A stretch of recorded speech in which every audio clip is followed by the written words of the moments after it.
मराठा आरक्षण उपसमितीचे अध्यक्ष तथा राज्याचे कॅबिनेट मंत्री राधाकृष्ण विखे पाटील यांनी सोमवारी पहिल्यांदा मुंबईत कथितपणे रस्ते जाम करणाऱ्या मराठा आंदोलकांना कडक शब्दात समज दिली आहे। रस्ते अडवल्यानं किंवा रिझर्व्ह बँकेच्या समोर जाऊन घोषणाबाजी केल्यानं आरक्षण मिळत नाही। सरकारनं घेतलेला निर्णय कोर्टात टिकावा असा आमचा प्रयत्न आहे, त्यामुळे या प्रकरणी वेळ लागत आहे असं ते म्हणाले। मनोज जरांगे पाटलांनी मराठा समाजाला ओबीसीतून आरक्षण देण्याची मागणी केली आहे। त्यांनी यासाठी गत शुक्रवारपासून आझाद मैदानावर आंदोलन सुरू केलंय।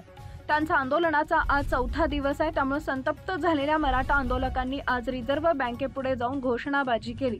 तसेच काही आंदोलकांनी शेअर बाजाराच्या इमारतीतही शिरण्याचा प्रयत्न केला। विशेषतः काही आंदोलकांनी मुंबईतील काही प्रमुख रस्त्यांवर गाड्या आडव्या लावल्यात। त्यामुळे रहदारीचा प्रश्न उपस्थित झाला असताना मंत्री राधाकृष्ण विखे पाटील यांनी आंदोलकांना खडेबोल सुनावले। समाजाला गालबोट लागेल असं कोणतंही कृत्य आंदोलकांनी करू नये असं ते म्हणाले।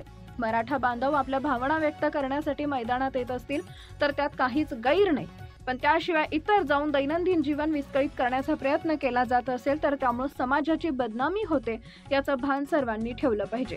राधाकृष्ण विखे पाटील यांनी यावेळी या प्रकरणी मराठा आंदोलकांवर टीका करण्याची काहीही गरज नसल्याचं स्पष्ट केलंय।